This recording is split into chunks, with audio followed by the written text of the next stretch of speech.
This is Xiaomi 12S Ultra, and today I will show how you can activate the Dolby Atmos feature on this device.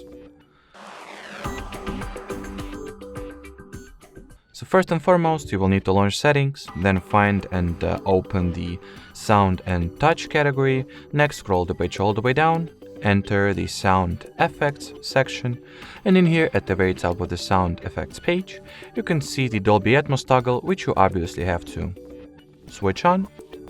And as you can see, the Dolby Atmos feature was successfully activated.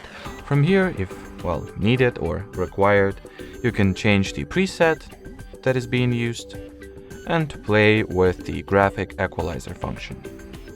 Alrighty, so that will be it for this video, guys. Thanks for watching and bye bye.